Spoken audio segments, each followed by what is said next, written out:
Donc, un début tout en douceur pour ce nouvel épisode de Tenez goûter, c'est délicieux.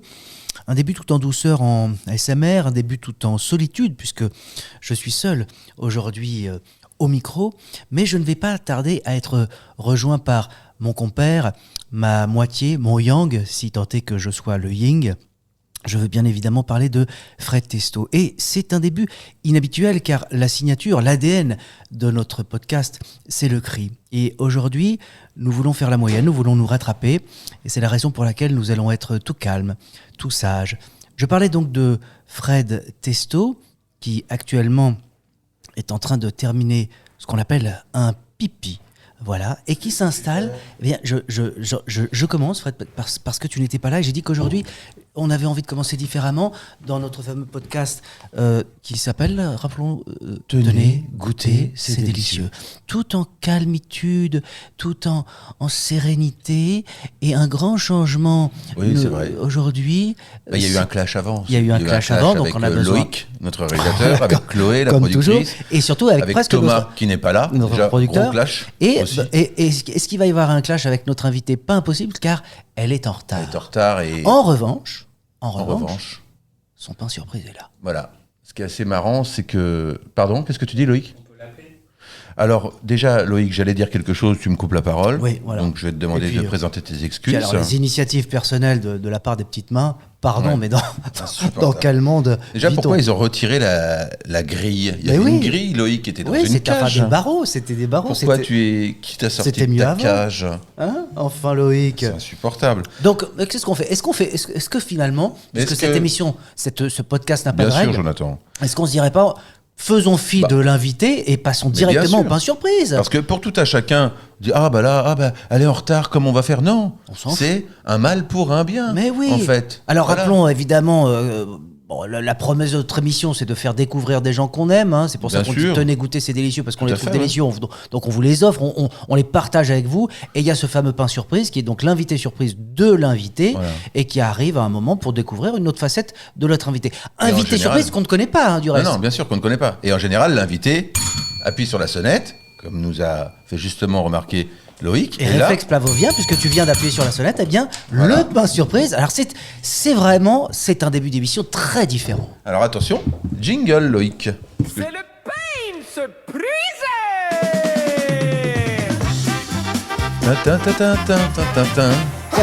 Alors ça, excusez-moi, je parle à bouche pleine parce que c'est aussi ça, c'est la gourmandise. Tenez goûter, c'est délicieux, c'est vraiment... Donc on ne ment pas. On fait l'inverse aujourd'hui. Donc le pain surprise... Sans l'invité. Comment t'appelles-tu, pain surprise? Je m'appelle Aurélie. Aurélie, tu es donc le pain surprise de notre invitée Anne-Marie Vin. Anne-Marie Vin, que tu connais bien, qui est une amie, qui est une collègue, Alors, je ne connais pas si bien c'est Anne-Marie pas un ni oui ni non, Vin. hein. Tu détends-toi parce que tu cherches les mots. Je ne connais pas si bien Anne-Marie Vin. Donc, est-ce que tu sais qu'elle est souvent en retard ou pas, ou c'est alors non, c'est la première fois qu'elle te plante. En fait, pour être honnête avec vous, c'est la première fois que je vais voir Anne-Marie Vin en vrai. Non, wow. C'est vrai. C'est génial. C'est d'accord, ça, c'est très amusant. Autre indice, je l'ai déjà eu au téléphone. D'accord. Et donc, quand elle m'a proposé d'être pain surprise, j'ai été très touchée. Vous comprendrez pourquoi après. Oh là là. Et je suis d'autant plus touchée d'être la première dans l'histoire de votre podcast à être le premier pain surprise interrogé avant l'invité principal. Mais parce que nous, on évolue constamment. C'est une émission évolutive. On n'a aucune stratégie. Ça reprend. On n'a aucune stratégie. On était trop calme depuis le début. Et du reste, je te propose, toi, quand tu le souhaites, de déclencher non pas ton pain surprise, mais l'invité principal en actionnant la sonnette du Ritz, parce qu'encore une fois, il n'y a pas de règle. En tous les cas, si tant est qu'il y en a, on les change comme bon nous semble. Voilà, on fait ce qu'on veut. Oh, j'ai mis du croissant sur mon micro, Qu'est-ce désolé. Qu'est-ce qu'il y a, Loïc? C'était un peu trop fort? On avait dit calme aujourd'hui. Oui, c'est vrai. Bon, enfin, tu sais, ça a tenu 2 minutes, c'est déjà beaucoup. Elle est là, l'invitée. Elle est là, la Marie Vin. Oh là là, bah alors. C'est génial ce qui se passe. Ah ouais, on vit la vie. Comment? Attends, il faut que ton pain surprise actionne la sonnette. Alors attention, parce que là, on a fait l'inverse. C'est le pain surprise. Anne. Tu as déclenché une nouvelle règle, c'est le pain surprise qui pourra te déclencher, mais pour l'instant, Aurélie, C'est quand tu le veux, si tu veux Aurélie, qu'Anne-Marie Vin arrive dans 1 heure, ouais, ça d'accord. sera que dans 1 heure. Ah ouais, fais-toi plaisir. Ah là là, mais tu vas nous Parce expliquer qu'on tout avait ça. dit qu'on parlait transport. Tu voulais parler transport avant. à tu fait. as- Ah, quoi, tu es, Transport. tu es conductrice de bus? Non, pas du tout, mais il m'a dit qu'il avait beaucoup de choses à dire sur les transports, Oui. le métro, parce que Anne est un petit peu en retard, parce que la ligne 9, c'est Oh. très compliqué Ah, c'est aujourd'hui. la cata. C'est incroyable. J'allais parler de la ligne 9 parce que moi-même je suis un grand usager de la ligne 9 et j'aimerais et je sais qu'Anne-Marie Vin a interprété la maire de Paris. Donc j'ai 2-3 mots à dire au personnage d'Anne-Marie Vin au sujet de la ligne 9. Mais ça c'est quand c'est J'ai envie qu'on Ça y est. parle de la ligne 9 et j'ai envie de dire bonjour à Anne. Elle la déclenche. Elle a déclenché. arrivé avant moi. Ouais, faites pas semblant de vous embrasser, de vous connaître. Vous ne vous connaissez même pas d'après ce qu'on a compris. Bisous, des bécos. Oh là là, mais Des- qu'est-ce que c'est que cette Des histoire? petites soupes de langue. Elle vient de déclencher l'invité qui arrive sur les chapeaux de Attends, roue. il faut des lunettes parce que j'ai 76 ans. Ah oui. Il y a un moment donné, tu t'assiéras quand même avec nous, tu participeras à ce podcast. Donc, poursuivons cette enquête. Hein, Ah oui. Qui est Aurélie, hein, on pourrait l'appeler comme ça. Aurélie, c'est bien ça ton C'est prénom? bien ça mon Donc, prénom. par contre, il va falloir fermer ta gueule au bout d'un moment, parce que là, c'est quand même un peu fort. Je te rappelle que, bien que ça n'ait pas l'air très pro, on a quand même des auditeurs. Quand même une donc, là. Tu t'installes là. Alors, C'est Aurélie, fou, on se essayons croirait de comme dans découvrir, le podcast de Jonathan et Fred. C'est un bordel sans nom. Alors, Aurélie nous disait qu'en vérité, vous ne vous étiez jamais vus. Ouais. Ce qui lui faisait doublement plaisir parce que c'est un. vrai. Voilà, ça veut dire c'est tu. Je m'attendais c'est pas un- du tout à ce c'est une physique grande d'ailleurs. conférence. T'es Physique vachement de rêve. belle. Bah grave. Merci. Donc on essaie Wow. nous-mêmes de découvrir et ne nous aide pas, on essaye de découvrir qui est cette Qui est-ce Aurélie. Donc es-tu, vous, Aurélie vous êtes connus au sein du travail que pratique Anne-Marie Vin, hein, qui je crois est actrice. Hein. Je crois. Ouais, Pas ouais. que.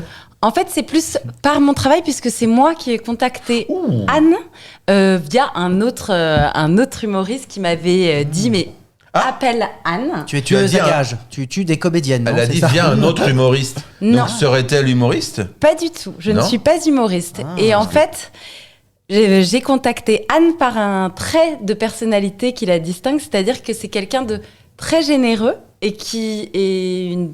Enfin, en Une tout cas, belle c'est ce que je personne, pense. hein. Une belle personne, Une belle quelqu'un énergie. Physiquement. qui Pas seulement a physiquement. conscience Pas que le de physique. certains éléments qui vont pas dans notre société. Et donc, je l'ai contactée pour qu'elle participe. Ah, attends, donc on est dans le milieu associatif? Bien vu. Oh, dis fort. donc, Oh quel là chippie là. le Jonathan, il est fort. Ça pointe, elle est contente, d'accord. Le milieu associatif, et donc tu travailles toi-même donc dans le milieu associatif. Tout à fait. Et tu as contacté Anne pour qu'elle vienne vous filer un coup de main, j'imagine, de par l'image, hein, le glamour de la comédienne. n'est-ce Pas que des idées aussi. Des idées, idées, bien sûr, Jonathan. Par des son idées. engagement, Par pour son son engagement. engagement. Et c'est un engagement auquel elle était déjà sensible, et c'est pour ça que tu l'as contactée, j'imagine. Oui, elle était déjà sensible. En tout cas, quand j'ai discuté avec Anne au téléphone, j'ai tout de suite senti que c'était le sujet qu'on défend lui tenait particulièrement à cœur.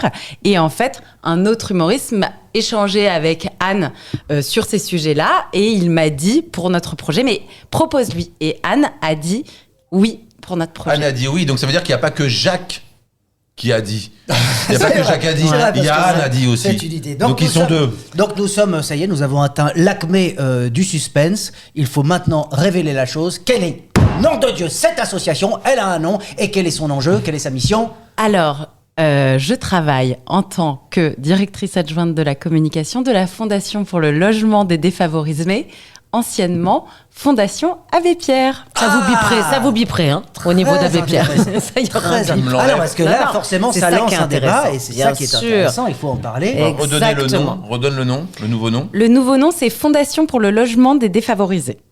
Voilà, très bien. Hein, on gardera que ça. non, mais Non, mais c'est intéressant. Alors, on va Très pas. intéressant. Évidemment, il y a eu toute une polémique autour de ça. Mais ce qu'il y a d'intéressant, c'est de dire que il y a eu. Vous êtes aperçu qu'il y avait eu une sorte de désaffection pour la cause qui a été défendue par l'association du temps où le scandale est sorti. Et ça a été donc une nécessité de changer de nom. Alors, ce qui s'est passé, juste pour revenir, parce que ça a été un vrai Bien sûr, choc, hein, bien une sûr. sidération. Parce que toi, tu as connu le avant et le après, on va dire. Ah oui. Ça fait 3 ans que je suis directrice Oui, adjointe de d'accord. la communication. Et en fait, oui, ça a été une véritable sidération, un choc, un tsunami. un coup de tonnerre, un Un tsunami. raz-de-marée. Et en fait, on va pas revenir dans Non, tout le non, mais c'est détail, pas- c'est pas le mais sujet, en mais- gros, la fondation, avec le mouvement Emmaüs, a révélé les très graves agissements de l'abbé Pierre.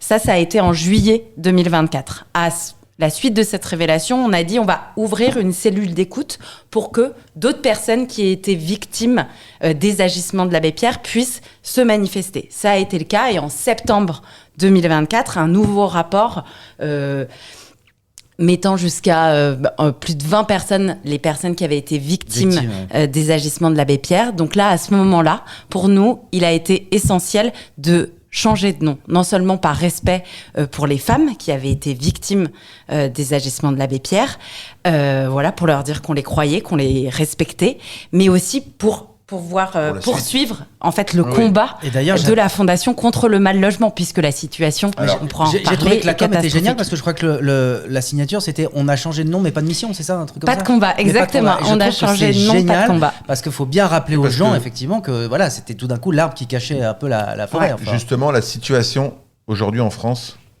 c'est Alors, quoi exactement? La situation, elle est... À part dramatique. Elle est assez cata, on va dire Ouais. ça comme ça, pour avoir un autre mot, mais on est par exemple à 350 000 sans domicile en France. C'est un chiffre qui a doublé depuis 10 ans. C'est 3 000 enfants qui dorment à la rue et je crois que ça, c'est un c'est fou. sujet qui touche beaucoup Anne. Et puis des gens qui travaillent, c'est ça le grand exactement. changement. C'est qu'auparavant, les gens qui étaient à la rue, c'était souvent des gens qui étaient un peu, comment dire, désociabilisés, qui n'avaient pas de travail, qui n'avaient pas de Oui, famille. des originaux, Mais depuis qu'on certains. depuis qu'on ou- est petit, en plus, on entend ça. Ouais. Tout le temps, politiquement. Ah bah avec moi, il n'y aura plus personne qui Ouais. dormira dehors dans ce pays. Et pourtant, on est toujours à un honteux. niveau record de pauvreté. Il y a 10 millions de pauvres 2 millions de pauvres en France. Et ce que tu disais, c'est que justement, il y a des nouveaux profils, entre guillemets, de pauvreté, des travailleurs pauvres, des gens qui dorment dans leur voiture. Et on voit des femmes qui dorment à la rue avec leurs enfants. Donc oui, la situation, elle est catastrophique. Et justement, quand j'ai discuté avec Anne, j'ai compris que c'était un sujet qui lui tenait à cœur. Donc pour nous, entre guillemets, on a eu un choc, une sidération, mais on a entre guillemets de la chance, c'est qu'on a à la Fondation ce qu'on appelle un comité de parrains, d'amis, de soutien. Et en fait, ces personnes-là qui ont une visibilité, une notoriété, personne ne nous a lâchés. Et quand j'ai contacté Anne pour lui proposer de participer à une vidéo prochainement, elle a accepté. Et donc là-dessus, on a de la chance. Certes, ça a été un coup dur, mais on peut continuer notre combat contre le mal logement et ça, c'est important. Et d'ailleurs, je vous invite, la prochaine fois, je vous appellerai. Certainement et on pas. fera- Ah non, moi, je dire, défends que les milliardaires. Nous, moi, je on défends est pour la guerre et contre la paix. Là, t'es tombé sur les mauvaises personnes. Moi, c'est les sans domicile fixe. Je sens les gens qui ont 100 maisons. Voilà, ça m'intéresse. Non mais conneries mises Est-ce à qu'elle part. va fonctionner cette assos Anne, D'ailleurs, je voulais rebondir, ouais. mais là, je cherchais le nom du film parce que moi, j'ai un accès internet illimité, ce que n'a pas Jonathan. je suis encore Voilà. engagé. Et grâce à mon accès internet illimité, il y avait un film avec Gérard Jugnot, Richard Bien sûr, Boranger à l'époque. époque formidable. Qui était génial. Tiki Olgado. T'as raison, hein. Fred, parce que c'était l'un des premiers à évoquer Un film de Jugnot, Victoria Ouais. Abril aussi, une époque formidable. et on ça avait racontait déjà ça, 14 ans. 1991. Une Voilà, comédie c'est ça. sociale, et c'est vrai que c'était le 91. premier. Tu Une l'as époque jamais vu, formidable. Aurélie Non, Eh je ben, l'ai pas t'engage à vu. le voir Et parce c'est que super parce que je suis toujours à la recherche Tu vois, de. et ça parle déjà de ce vrai. problème-là. Ah le mec oui. qui dort dans sa bagnole. c'était On l'un est des en DVD. dehors. et Ouais, tout, c'était l'un des d'accord, premiers, l'une des premières comédies sociales comme on savait les D'accord. faire en Angleterre. En France, c'était Une assez rare et c'est vrai que Junio avait Ouais. signé ce très très beau film qui a parlé à beaucoup de monde. Et toi, Moi, Anne j'ai Voilà. le souvenir, moi, quand j'étais pré-ado, que j'adorais une série qui passait le week-end avec Véronique Jeannot. Qui suivait l'histoire d'une assistante sociale. Et déjà, il y Pause avait café. ça. Exactement. Pause café, Exactement. bien Vous vous sûr. souvenez, les gars? Ah, Ça, bah, bien j'adorais. sûr. Et il y avait aussi ça. Qui a eu Sur, beaucoup alors, de sur, là, premiers c'était pas. plus via les enfants, par le prisme des enfants, enfin des lycéens, des collégiens qui, effectivement, se retrouvaient à la rue. Ouais, écoute, moi, effectivement, Mais toi, Anne, j'étais excuse-moi, contente que Aurélie. ouais. Voilà, parce que j'allais dire, tu fasse dois être sollicité très souvent. Énormément. Ça doit être compliqué. Énormément. Non, mais sincèrement. Oui. D'ailleurs, par Et les pas que assos- pour de l'associatif. Non, tu mais sais, par les pour assos, plein d'autres choses. c'est parfois compliqué. Non, mais bien d'être, sûr, évidemment. un peu en concurrence, entre guillemets. Oui. Toi, c'est ton boulot, ça doit être très dur. Mais toi Mais aussi, vous le en tant savez, que- vous en tant que le comédienne, savez. de se dire, je vais Je- choisir. C'est pareil, profite. Jonathan et Fred aussi. Je profite de ce micro, que ce soit gravé dans le marbre. Et de l'électricité, donc. Voilà, pour remercier Madame Marivin Anne, qui était venue, moi, pour une association qui s'appelle INSEM, une association en Corse, voilà, qui s'occupe d'acheter des logements près des hôpitaux parce qu'il n'y a pas de CHU en Corse.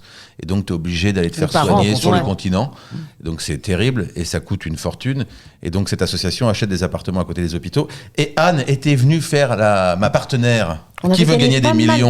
Nous avions remporté beaucoup d'argent grâce à Anne, donc je la remercie en la regardant dans les yeux, car ça ne me fait pas peur.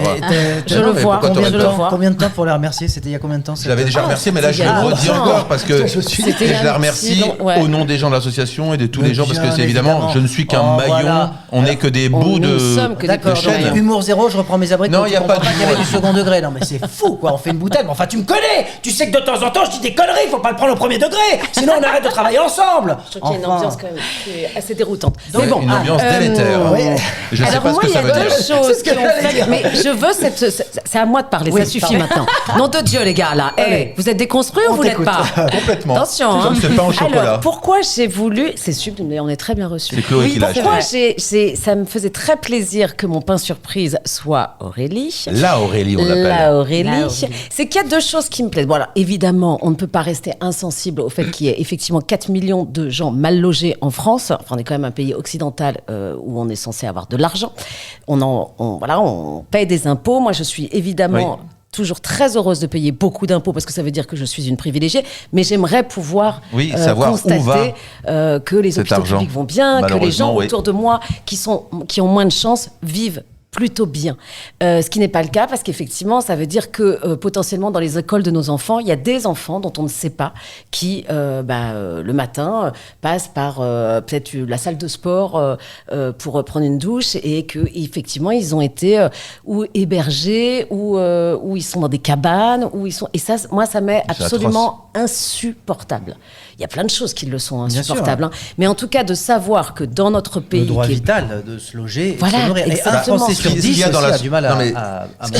qu'il y a dans l'associatif et ce qu'on fait tous, ce qu'on en fait tous, c'est qu'on a des résultats concrets et on sait concrètement où va l'argent qui est donné. Alors ça c'est très... Alors moi je rebondis sur ce que tu dis, parce que dans les impôts, malheureusement, il y a un problème d'organisation dans ce pays qui va être réglé par Jean-Louis Borloo, apparemment il en a parlé. Mais c'est vrai, non mais il a dit, il faut réorganiser la France, que tout est éparpillé, donc l'argent, en fait, il est dilué et ça va pas aux bons endroits. Donc j'attends les propositions de Jean-Louis, que je ne connais pas, mais que j'apprécie. Il faut être dans ce qu'on pourrait appeler une sorte de la valorisation de l'impôt. C'est-à-dire que si tout d'un coup, toutes celles et ceux qui payent des impôts, et comme tu le dis, on est content parce que quand on en paye, ça veut dire qu'on gagne de l'argent, mais qu'il y ait une sorte de valorisation et non pas que l'impôt-sanction, qui apparaît pour la plupart des gens aujourd'hui comme tel. Pourquoi ? Parce que comme tu le disais, on paye des impôts et c'est très bien, mais autrefois quand on en payait, on savait qu'on avait un service public, et je parle notamment les hôpitaux, les écoles, plein de choses dont on a besoin, qui sont le minimum vital dans une société, qui fonctionnaient, et c'est moins le cas aujourd'hui. Donc il va falloir trouver effectivement des arguments pour dire aux gens, voilà ce qu'on fait avec vos impôts, et il y a quand même, alors il ne faut pas tout bâcher, je pense qu'il y a quand même encore des gens qui se font très bien avec l'argent public. Voilà, c'était mon petit coup modérateur. Attention, ce podcast devient de plus en plus politisé. Oui, complètement. Donc il se fera interdire comme tous les autres, et on le sait. En plus, là, pour le coup, on peut pas dire que ce soit un podcast qui nous rapporte de l'argent. Alors, non mais justement, concrètement... Alors, il y avait une autre chose aussi qui me plaît beaucoup dans la présence d'Aurélie aussi aujourd'hui, c'est que moi, ça me fascine, les gens comme Aurélie qui se destinent, c'est-à-dire qui font des études, qui pourraient très bien avoir fait une grande école de commerce, gagner beaucoup de thunes, et qui se destinent toute leur vie et toute leur carrière à du don de soi pour l'associatif. Et c'est ton cas, donc. Parce que Aurélie, elle le dit pas, mais juste avant d'être à la Fondation pour le logement, tu étais où, Aurélie? J'ai travaillé dans d'autres organisations humanitaire, plus dans médecins du monde. Mais ton parcours, c'est... Je suis dans en fait, j'ai fait des études de communication, et en fait, une fois, pour gagner ma vie, j'ai travaillé en tant que recruteuse de donateurs. Vous savez, les gens qui vous arrêtent à l'entrée de la bouche de métro, pas facile, et qui vous disent, est-ce que tu peux nous donner, est-ce que tu veux devenir donateur régulier pour une association? Et en fait, j'ai adoré ça parce que j'adore échanger pour le coup. Et ensuite, j'ai fait mon mémoire sur la communication des ONG. Mais c'est et quand même ainsi de très suite. difficile d'arrêter les gens devant justement la ça, bouche de métro de la Villeneuve. J'ai adoré, moi. Oui, j'ai adoré, mais c'est pas facile, est-ce qu'il y a une effectivement. sorte de, on va dire, de ratio qui fait que sur genre 100 personnes arrêtées, il y en a tant qui donnent, tant qui s'y intéressent, tant qui t'envoient chier Alors, à l'époque, quand je travaillais, on nous disait une personne sur 100 qu'on arrête qui va signer le bulletin, comme on disait.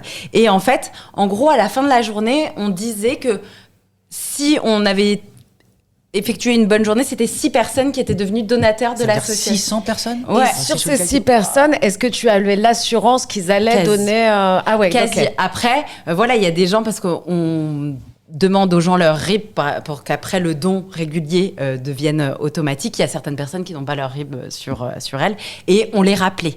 Mais la plupart du temps, oui. Et en fait, c'est un véritable échange et il y avait des surprises incroyables. Et en fait, moi, c'est ça qui me plaît aussi dans ce métier. C'est la base, c'est de pouvoir donner la parole aux gens, ceux qui ne l'ont pas, donc contribuer à ça. Et puis, c'est faire des grands écarts. C'est rencontrer des gens, c'est vous rencontrer, vous, par exemple, échanger avec Anne, et puis aller après sur le terrain, avoir une histoire de dingue d'une femme qui a peur d'être expulsée de son logement. Et voilà, c'est ce grand écart et ces rencontres. C'est pour ça que j'ai passer fait ça. de l'action sur le terrain à la déception en nous rencontrant, moi et Fred. Tu vois, je l'aimais pas, Aurélie, quand elle est arrivée. Je la détestais. Et là, je commence à l'apprécier. Tu vois, comme quoi, faut s'ouvrir, faut un peu laisser parler les gens. Et c'est vrai qu'on s'était pas parlé, on s'aimait pas. Hein. Non, on s'aimait pas du tout. C'était un truc de phéromones. Mais rappelons à toutes fins utiles qu'on n'est pas obligé de donner, mais déjà un sourire, et je parle pour les recruteurs parce que c'est un métier difficile. Et moi, je me dis à chaque fois, parce que parfois, soit j'ai pas d'argent, soit je suis pressé, juste dire désolé, j'ai pas le temps avec un sourire. C'est déjà plus agréable. Rien qu'un sourire. Parce que des gens qui portent des vestes fluo toute la journée. Tu vois, à part au ski, ok, en pleine avalanche. Mais là, dans Paris. Et recruteurs. Ouais, non, mais un sourire, c'est énorme. Ça rebooste. Ne serait-ce qu'un bonjour, un au revoir, un merci, je tiens la porte aussi à la boulangerie, fait du bien. Hein. En fait, essayons d'être le plus positif possible. C'est ça ton message, Jonathan ? Exactement, c'est d'une grande platitude. Non, mais ça paraît très belle. Mais oui, mais souvent, tu sais, ça me fait penser à ce que Karim Leclou, quand il a reçu son César, a dit, où on se dit tous, ça a fait du bien à tout le monde d'entendre ce mec de 40 piges dire, voilà, moi, je veux remercier les gentils parce que je suis un gentil. Et c'est vrai qu'on a toujours tous tendance à dire, ouais, le mec est gentil, la meuf est gentille. Son César aux gentils, je crois. Voilà, et ça, il faut réhabiliter ce truc-là. C'était le personnage du film. Exactement, parce que dans la vie, c'est un salaud, je crois. Pas du tout. Non, pas de plaisanterie là-dessus, par contre. Ça me dérange. Adorable, on l'adore. Mais c'est vrai que c'est vrai que réhabiliter la gentillesse, la bienveillance et le fait de pouvoir effectivement, même si tu n'es pas capable, parce que t'as pas, même, tout le monde ne peut pas et n'a pas envie sur le moment. Et puis ça, moi, je trouve que ça fait toujours son chemin dans son esprit.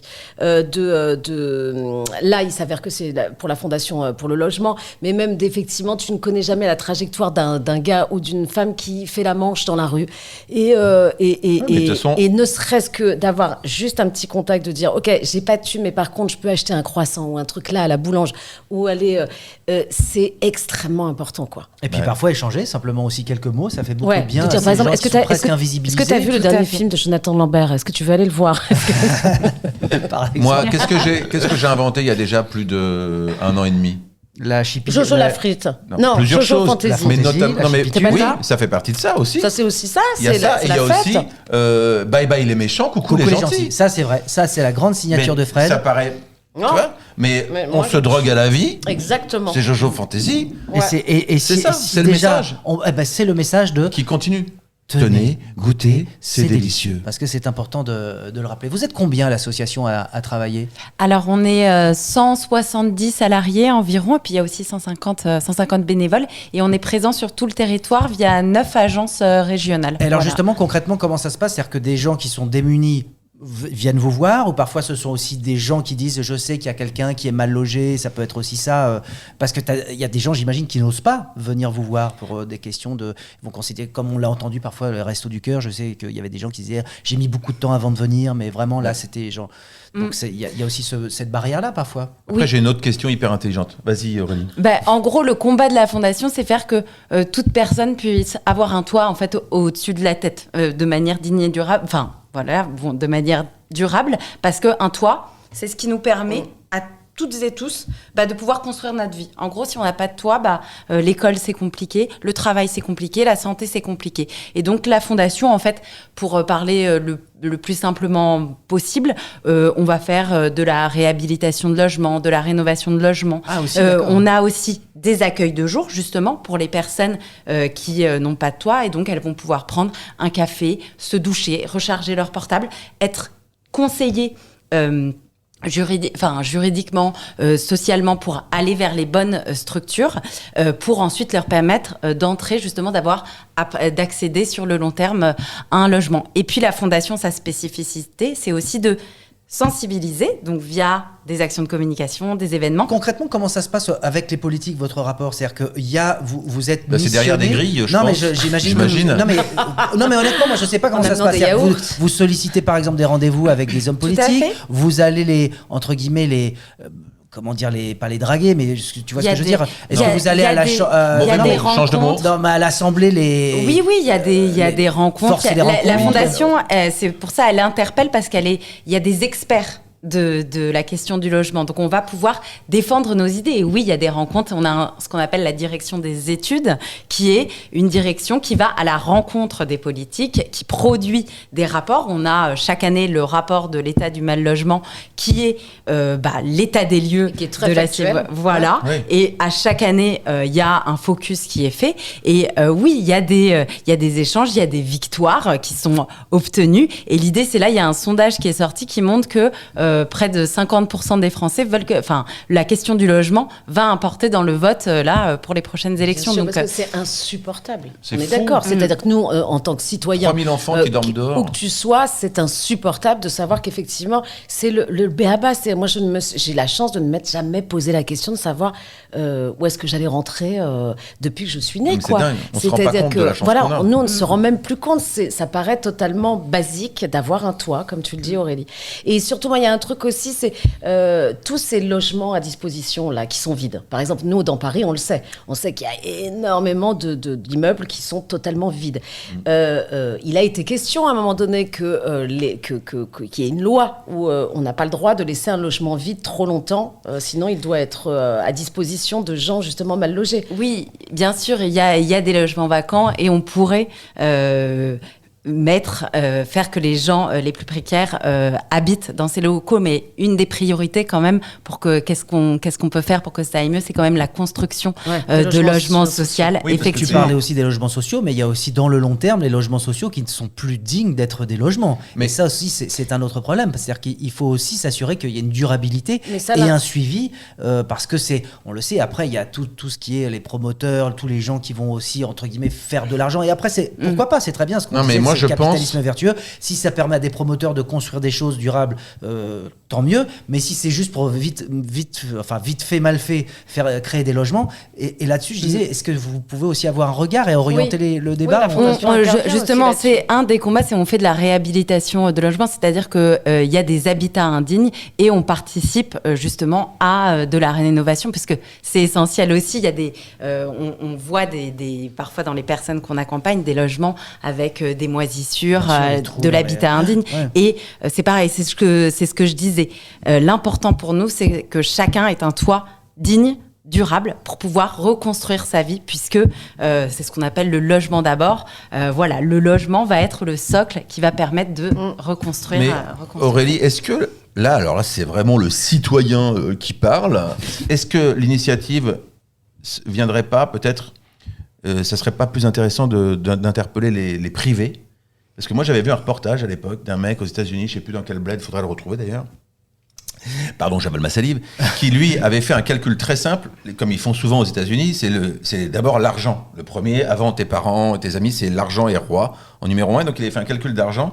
Ça coûtait moins cher de s'occuper d'un mec dans la rue, de le sortir, de lui refaire des dents, de le sortir de l'alcool, de le rééduquer, analphabète, lui apprendre à lire, à écrire, et de lui trouver un logement, de le doucher, de le remettre complètement dans la vie, dans le cadre social, ça coûte moins cher que de le laisser crever dans la rue. Donc si à un moment donné, tu vois, oui. Et évidemment, après, ce qui se passe peut-être avec le politique, c'est que le temps du logement n'est pas le temps politique. Mais est-ce que des grosses fortunes qu'on a françaises donnent, vous le savez ça ? Alors à la Fondation, il y a différents types de donateurs. On compte 230 000 donateurs en gros. Il y a de tous les types. Il y a les donateurs, on va dire... Ça va Dorian, tu rentres en plein podcast? Non, mais c'est fou. Mais t'es un malade. Excuse-toi. C'est pour ainsi dire, je t'en prie. Non, voilà, on était dans un sujet hyper intéressant et on a notre. Excuse-nous Aurélie, mais il n'y a pas de problème. Justement, c'est notre bailleur social, c'est notre hébergeur. Très bien. Qui nous accueille donc voilà, la Dorian, le temple de la domotique. On lui dit merci. C'est encore une fois chez lui qu'on enregistre notre podcast. Dorian. Dorian. Merci encore une fois de nous accueillir. Tu as bien fait d'arriver en plein milieu pour qu'on puisse te citer. Il a fait exprès. Parvenu, il est en chaussettes dans la rue, tu vois bien que tout ça est écrit, romancé. Reprenons cette question qui est du cinéma. Très intéressante, effectivement, c'est de savoir s'il y a des grandes familles, des grandes fortunes qui participent de manière, on va dire, régulière à l'aide à cette association. Oui, il y a différents types de profils de donateurs. Il y a des philanthropes, il y a des donateurs... On va dire, j'aime pas dire petits donateurs parce qu'il n'y a pas de petits dons en fait, et ça c'est très important. Donc il y a différents types de profils de donateurs. Il y a des grands philanthropes et puis il y a d'autres, on va dire, personnes particulières qui donnent tous les mois régulièrement. Et pour nous c'est super important parce que ça nous permet de financer nos actions, ça nous permet d'être totalement indépendants et ça nous permet de prévoir les actions qu'on va pouvoir faire sur le terrain. Donc voilà, le don est essentiel, surtout pour la question du logement, parce que donner parfois à manger, c'est plus simple. La question du logement, c'est des accompagnements sociaux, c'est de la construction. Après, quand on peut pas donner, il y a plein de manières de soutenir les associations et la fondation. Voilà, je vais défendre entre guillemets ma paroisse, mais il y a les relais de nos communications sur les réseaux sociaux. Il y a des participations à des événements. C'est parler comme ça, et c'est comme Anne le fait. Nous soutenir d'une certaine manière. C'est pour ça que ça m'a beaucoup touchée. Je suis super contente d'être invitée. Et voilà, et j'ai deux nouveaux amis de la Fondation, donc je suis ravie. Attention, non, on n'a pas dit qu'on était amis de la Fondation, pas du tout. On a une vision différente. Moi, par exemple, moi je pense que l'initiative doit venir du privé, ça suffit maintenant. Stop. Donc je suis désolé. Donc vous allez voir tous les grands promoteurs immobiliers, et puis c'est avec eux en fait. Comme ça, ils vont faire leur promotion en disant regardez, nous, on fait du bien, on crée des logements pour les gens. Mais justement, tu parlais de personnes, de donateurs, mais il y a aussi des entreprises et des sociétés tout à fait, qui nous soutiennent. Il y a différents types. En fait, la Fondation, elle est financée à 98% de financement privé. Il y a les particuliers, mais il y a aussi des entreprises, des mécènes. On travaille aussi avec... alors attends, quand tu dis 98%, ça veut dire qu'il y a 2% d'aide publique quand même? C'est d'autres types de financement, mais oui, les subventions publiques, par exemple. D'accord. Tout à fait. Et alors, qu'est-ce qu'elle en pense de Anne-Marie Vin? Alors, c'est la maire de Paris, cynique et cervelée, je crois que c'était les mots qui avaient été sortis pour... Du Monde? Non, tu veux dire ça, c'était un article du Monde, ça, cynique et cervelée. Alors que moi, je la trouvais quand même plus frais que nature. Et pour preuve, c'est que d'ailleurs, avec le réalisateur, merci Aurélie, Xavier Jeance, nous étions allés rechercher des vrais tweets d'Anne Hidalgo pour ne pas tronquer justement la parole de... parce que physiquement, effectivement, on est un peu loin l'une l'autre, mais en tous les cas... Oui, attention. Et dis donc, c'est Mediapart, ça, non? Ça, c'est Mediapart. Les auditeurs ne peuvent pas le voir, mais Jonathan n'a pas cessé de regarder ma poitrine. Mon poitrail. La miette. Ouais, très étrange de faire ça, je trouve. Un ancien boulanger. Ça, c'est tout. C'est passion. C'est une passion feuilletine. Oui, parce que donc tu as joué le rôle de la maire de Paris. Ouais, que j'ai adoré faire. Et d'ailleurs, j'ai un petit scoop. Qui est le plus gros carton, il faut quand même le dire. Le plus gros. Toi, t'es quand même abonné au carton, parce que plus gros carton cinéma qu'on vient de dernières années, c'est Les Ch'tis. T'es dedans. Plus gros carton plateforme production française. C'est vrai. J'ai la chance. Le film de Xavier Jeance, sorti sur Netflix, c'était quoi? Sous la scène il y a 1 an et demi. Oui, c'est ça. Qui a été un carton, mais mondial. Oui, mondial. C'est-à-dire qu'il y a plus à l'étranger que en France. Moi, c'est assez drôle parce que je suis toujours curieuse de voir je sais pas vous, quand les critiques sur les réseaux sociaux, sur Twitter, sur anciennement Twitter, je sais plus X, voilà. Et c'est très drôle parce que c'est pratiquement que des critiques ultra négatives. C'est vraiment n'importe quoi, ça n'existe pas, aucune chance d'avoir des requins sous la scène. Moi, je dirais jamais ça. Moi, à chaque fois que j'ai dit ça, enfin d'ailleurs, je le dis plus depuis 30 ans, mais ça arrive dans les 3 minutes derrière, Ça veut dire qu'il y a des gens qui nous arrive quoi que ce soit. Cut. Ça veut dire qu'il y a des gens qui l'ont vu comme un documentaire. Ça veut dire qu'en France, bizarrement, il y a toujours un accueil qui est il y a un certain pourcentage quand même de public qui part de toute façon en se disant non, ça ne peut pas marcher, c'est nul. Nous, on ne sait pas faire le fantastique, on ne sait pas faire ça. Et bizarrement, il y a eu un tweet justement de Stephen King. Qui au bout de peut-être une semaine de diffusion sur Netflix a dit ok, meilleur film de requin depuis Les Dents de la Mer. Et là il y a eu, je pense, il nous a aidé. Alors je sais pas, parce que la curiosité, je pense qu'elle y était. Parce que alors en fait c'est moi, parce que je suis. C'est toi qui toi le compte Stephen King. Donc non mais surtout, ce qui est génial, c'est qu'au-delà d'être un film d'horreur, d'épouvante, enfin un film de genre très assumé, c'est aussi une comédie. Il y a des trucs très drôles. Mais ça l'est surtout. Ça, ton personnage, entre autres, mais il y a même des scènes qui sont ultra. On se souvient de Poulpe aussi. À la fin, bon, c'est plus un caméo, mais il y a des trucs qui sont quand même très drôles. Et en plus aussi un discours sur fond d'écologie. Exactement, un discours qui malheureusement pourrait effectivement arriver, parce qu'il y a eu, dans la scène notamment, il y a eu un beluga, il y a eu un orque qui a été retrouvé. Donc ça veut dire que potentiellement, même ça crocodile raconte. à l'époque. C'est vrai. Ça veut dire que ça raconte quand même quelque chose, c'est-à-dire que la velléité de Xavier Jeans quand il parlait de ce sujet, c'était quand même de dire, bon, évidemment que ça n'arrivera pas dans ces conditions-là, mais ça veut dire que ces squales vont à terme devoir venir se nourrir ailleurs que dans l'océan. C'est ça que ça voulait dire. Donc oui, ça pourra potentiellement arriver dans un fleuve. Les silures. Ça devient des bêtes gigantesques qui d'ailleurs, je crois que je préfère me faire bouffer par un requin que par une silure. C'est très vilain. C'est très méchant. En 1984, un crocodile du Nil. Tu vois, dans les souterrains, sous le Pont Neuf. Non, c'était c'était un vieux polo Lacoste. Environ 80 cm. Les pompiers le capturent avant de le conduire à la ménagerie du Jardin des Plantes. Oui, mais ça, c'est pas justement un particulier, ça, qui genre achète un petit... Peut-être, mais en attendant... ça faisait longtemps que j'avais pas fait mon rire. Parce que c'est du travail pour rigoler comme ça. Un orque en 2022, Anne a raison. Et le beluga. Morte, retrouvée dans la Seine. Et le beluga, et ça n'a rien à voir. Nous avons essayé tous les aspirateurs populaires. Ah non, ça c'est autre chose. Est-ce qu'il y aura une suite? Il va y avoir une suite, effectivement. Putain, ça serait bien que tu peux nous mettre dedans. Putain, un petit caméo. Évidemment. Moi, c'est pour ça en tout cas que c'est grâce à ce film que je me suis baigné dans la Seine bien avant les politiques. J'y suis allé comme ça, avec mon maillot. Moule, ce que tu vois. Voilà. Et l'expérience a été bonne? Très bien, et génial la Seine. Franchement, c'est potable. Hein. Alors, moi, je bois l'eau de la Seine et l'eau du Gange. Un petit salut à mon cousin qui habite sur une péniche et qui se baigne chaque été dans la Seine. C'est vrai. Voilà. Il n'a pas à quel niveau? Il est quand même hospitalisé. Voilà. Et après, il n'y a pas de problème. Dans ce qu'on appelle le bras mort d'ici les Moulineaux. Et non, il me dit franchement, à moins de boire un litre, il n'y a aucun problème. Et à moins de se baigner, vraiment de rester 3 plombs. Il me dit, mais quand tu veux faire juste un petit plouf, c'est pas. Moi, j'adore les. Tu sais, il me dit, comme je connais le mec de la sécurité qui avait bossé dans l'immeuble de machin et qui m'a dit non, là il n'y a pas de problème. Enfin, c'est le frère du cousin à la sœur à Michel.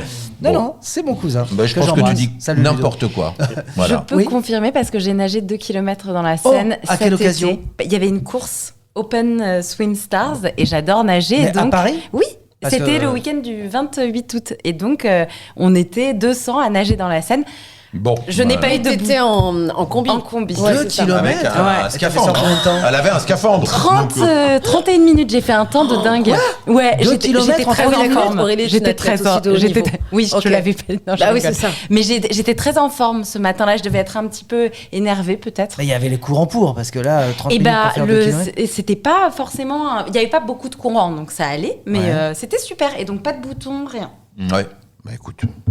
Voilà. Du bois. Et des mauvaises rencontres ou pas? Un scooter, un squelette. Je voyais rien. Par contre, on voit rien. Parce que moi, ça serait ça, moi, mon appréhension. Non, ça serait de toucher quelque chose. Oui, non, encore quand c'est un pneu ou une vieille machine Laden, c'est pas très gênant. Mais bien évidemment qu'on a retrouvé du reste. Moi, je connais aussi un pêcheur de.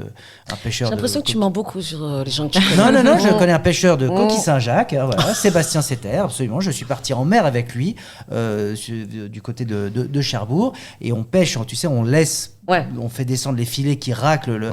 Et je lui ai dit, est-ce que tu as déjà remonté des trucs chelous? Il me dit, bah oui, une mobilette, c'est arrivé plusieurs fois, des vieux tambours de lave-vaisselle. Et je lui ai demandé s'il était déjà tombé sur un corps. Il me dit, non, mais j'ai un collègue qui est tombé sur une tête. Donc oui, on trouve des... Alors, dans la scène, des coffres-forts, souvent fracturés, rigolo, des scooters, des motos, des vélos, des trottinettes, des armes, pistolets, revolver. Là, j'ai un accent. Couteau, parfois armes longues.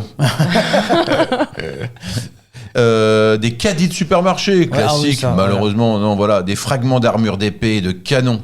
Ils ont trouvé ça pendant les JO quand ils ont essayé de le nettoyer. Des pièces de monnaie médiévales, des statues, des éléments de sculpture. Voilà, évidemment. Qu'est-ce qu'on a d'autre? Poupées, peluches, jouets, valises, sac à main. Un orgue, des éléments d'instruments de musique trouvés près de Notre-Dame après l'incendie. Non, il n'y a pas des animaux? Les animaux, on les a dit tout à l'heure, mais là, un sapin de Noël métallique de 3 mètres. Ah oui, jeté après les fêtes, super. C'est peut-être les galeries ou le Un automate grandeur nature. Des bornes en pierre, des pavés haussmanniens, une cabine téléphonique. Mais non. Alors ça vaut de l'argent, 2001. Bon, voilà, je préfère en arrêter là avec mon accès Internet. Ça va être chiant. Des tours. Il va être hyper chiant, le podcast. Non, mais bon, c'est pour te dire tout ce qu'on peut trouver pendant que tu nages. Et je te parle pas des requins, des crocodiles et des dromadaires. Est-ce que tu as eu un retour et de Aurélie qui nage à côté de la référence de Madame Hidalgo? Non, pas du tout. Via Bérénice Bejo. Bérénice Bejo l'a rencontrée et effectivement, elle n'avait pas encore vu le film. C'était peut-être, ça faisait déjà un mois que c'était diffusé. Et elle lui a dit non, mais j'ai entendu. Oh bon, ça m'amuse, moi. Oui, je pense qu'elle a je pense qu'elle a dû que ça. Alors moi, j'étais plus partie sur. Alors c'était la maire de Paris, mais physiquement, c'est vrai que j'étais plus partie sur une Valérie Pécresse.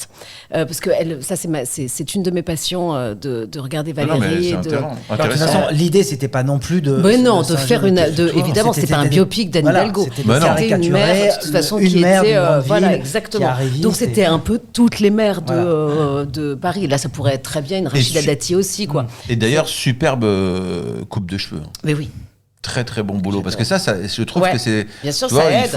C'est hyper important pour jouer physique, mais en plus et même pour les téléspectateurs mais d'incarner vraiment toutes ces femmes politiques parce qu'elles ont un truc en commun d'ailleurs. Les cheveux, Pécresse, Dati, Rachida Dati. Là il y a une vidéo extrêmement drôle on l'a vu de Rachida de Madame Dati qui fait vraiment Rachida avec les éboueurs, Rachida dans le tunnel des Halles, c'est intéressant, qui fait exactement la même campagne que d'ailleurs le maire de New York. Il a fait ça lui aussi, qui est vraiment une campagne. Il se met en scène dans les. Il y va quoi. Tous les soucis voyants que les Parisiens. Alors j'ai vu aussi sur ton Instagram que tu tournais avec Xavier Jean. Est-ce que c'est la suite donc de ça? Ah non, ça c'était une autre chose. Ça c'était un film qu'on a fait. C'est un peu parce que Xavier est un réalisateur très prolifique et ça c'était un film qui nous a emmenés à Bangkok. Moi c'est juste une participation mais qui était très chouette à faire. Bangkok ça se refuse. D'autant que je ne connais pas. Voilà, c'est ça. C'était pas une participation à Puteaux. C'était vraiment à Bangkok. Même si on aime bien Puteaux. Même si on aime bien. On adore. C'est pas. Mais en tout cas, effectivement, ça m'a amené à Bangkok que je connaissais pas du tout pendant une semaine. Et ça, Xavier, il fait des films aussi de genre. Là, c'est une jeune femme qui a le rôle principal, donc qui est moins identifiée que pas une actrice hyper connue. Donc ça, c'est chouette aussi donc voilà. Mais on recommence avec Xavier. On va faire sous la scène 2. Ah, c'est bien. Que va-t-il se passer avec tous ces petits requins dans Paris?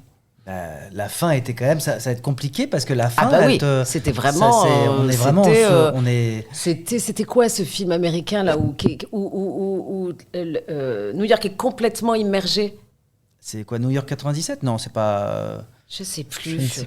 Mais en tout cas, c'est vrai que ça finit comme ça. Là, Paris est immergé.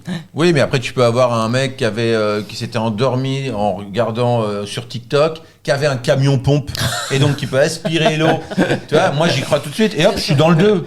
Moi, en 2 secondes, je suis dans le 2. Mais ça, cut, l'eau est aspirée. Qu'est-ce qui se passe? La mer arrive.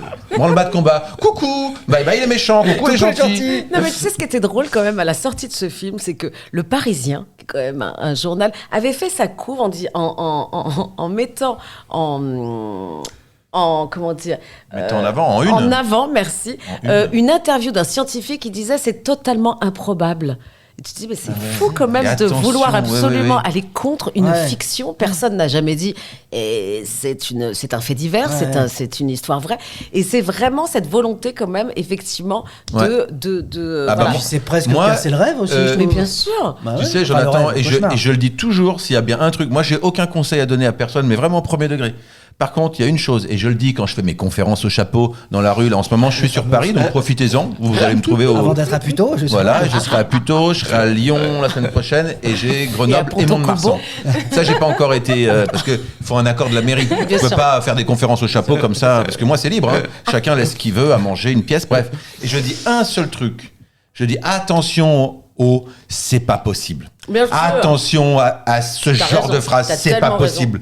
Gare à vous, parce que ça peut être terrible derrière. Et je le dis en toute simplicité, sans exagérer. Et d'ailleurs, t'as vu, quand je fais ça, ça peut être ou bien ou mal. Attention, l'index comme ça. Attention, c'est pas possible. Non, mais vraiment, c'est un conseil que je donne. C'est un truc que je dis beaucoup à mes enfants depuis qu'ils sont en âge de comprendre quoi que ce soit. C'est-à-dire, le champ des possibles n'existe pas pour moi. Attention, il est infini. Moi, je suis d'accord. Merci. Non, donc, mais c'est important, coup, premier ça veut degré. dire que ou tu formes des gens qui vivent dans un univers qui n'existe pas, des futurs adultes, ou alors tu éduques justement des gens qui vont penser que rien n'est impossible. Et souvent, moi, les adultes que je rencontre qui ont été élevés dans cette ambiance, ils font des trucs absolument dingues. Souvent, il y a ça, ramenons un peu la nuance au centre du débat. Ramenons de la nuance. Mais attention, c'est pas possible. On est capable, ça. Je sais pas. Et attention au je sais aussi. Je le sais. Attention à ça. J'ai surtout l'impression que tu t'adresses à moi en disant ça. Ouais, si, il te regarde droit dans les yeux quand même. Toi, un petit peu. Ah oui, c'est vrai. C'est vrai. En fait, je serais le point négatif de ce quatuor, c'est ça.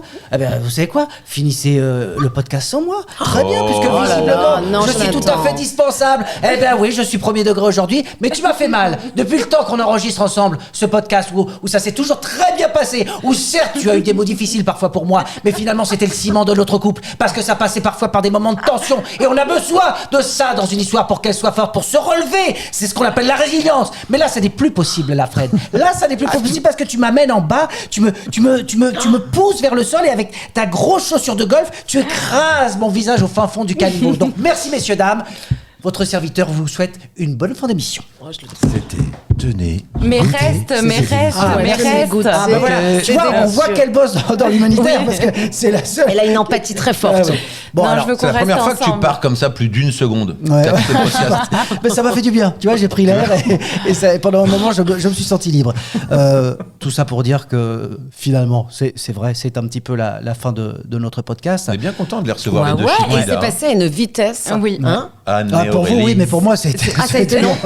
Ça a été très long. C'est un moment. C'est un moment très agréable moment. Rappelons tout de même pour celles et ceux qui voudraient contribuer, aider de quelque manière que ce soit. Il suffit d'aller, j'imagine, sur le site, parce que comme tu le dis, ça peut être un don, mais ça peut être aussi donner de son temps, de son énergie. Donc, fondation. Vous pouvez aller faire un don sur le site de la Fondation pour le logement. Et sinon, comme je le disais, il y a aussi la possibilité de relayer les prises de parole, de venir aux événements qu'on organise, puisqu'on organise des événements divers et variés, des festivals de rap, mais aussi des cérémonies satiriques pour dénoncer les dispositifs anti-SDF. Je vous inviterai, vous êtes les bienvenus sur scène et tout, vous serez là tous les trois là. Et voilà, et c'est comme ça qu'on réussit, qu'on va faire un peu bouger les choses. Ouais, qu'on espère que dans d'ici 40 ans, qu'il n'y en ait plus. Enfin, que ce soit un choix, à la rigueur, d'avoir sa petite tante qui est chouette, d'aller dans les forêts, mais pas que ce soit une fatalité. Peut-être qu'un jour, faire le bien rapportera plus d'argent que faire le mal, et là, ce jour-là, le monde changera. En attendant, essayons de chacun amener notre petite pierre à l'édifice. Et surtout, ne jetez pas l'argent par les fenêtres. Anne, t'as l'air déçu. Non, j'aime beaucoup Anne. Non, mais j'ai vu aussi qu'il y avait une série pour parler des projets. Il y a pas une série avec ce réalisateur, j'ai oublié le nom, je te prie de m'excuser, qui a fait la série sur Paris avec. Ah non, c'est un film. Oui, c'est un film avec Isabelle Huppert et Sandrine Kiberlin. Qui sortira l'année prochaine. Attention, je ne suis pas que ce physique sublime.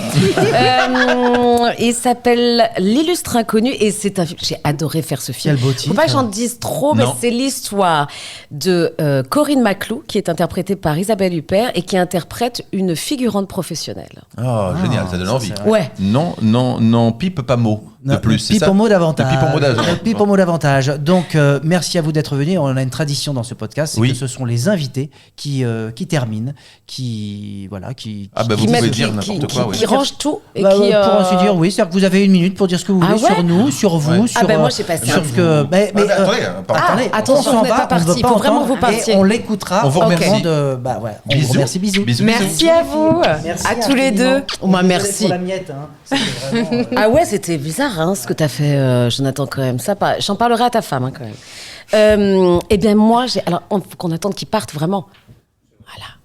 Bon, de toute façon, ils sont quand même suffisamment âgés pour ne pas entendre. Alors moi, j'étais enchantée, j'ai passé un très bon moment et surtout, j'étais enchantée de t'avoir intronisée, Aurélie, pour que tu puisses en parler et je trouve que tu en as super bien parlé. C'est gentil, merci. Parce que justement, il y a un truc que j'ai beaucoup aimé, moi, c'est que souvent, non, c'est pas vrai ce que je veux dire, mais il peut y avoir un endroit qui est difficile. C'est très compliqué d'aller demander de l'argent aux gens, surtout en fête de fin d'année où on entend quand même beaucoup ça fait longtemps qu'on sait que on n'a pas de budget et que c'est pas facile de donner. Mais là, comme tu dis, on peut donner.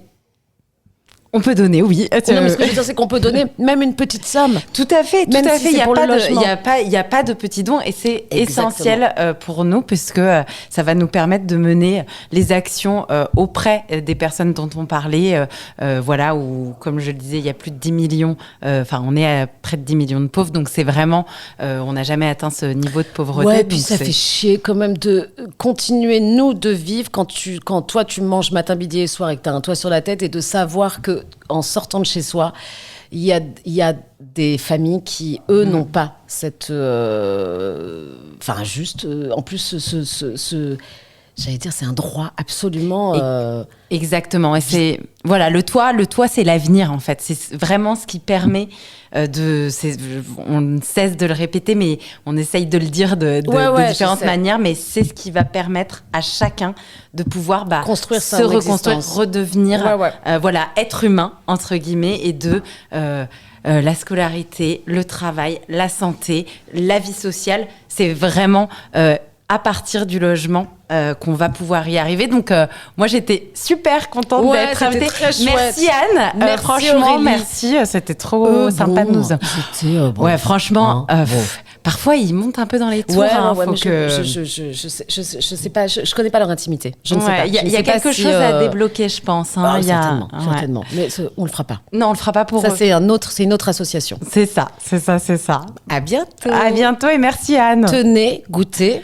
C'est délicieux. Ouais.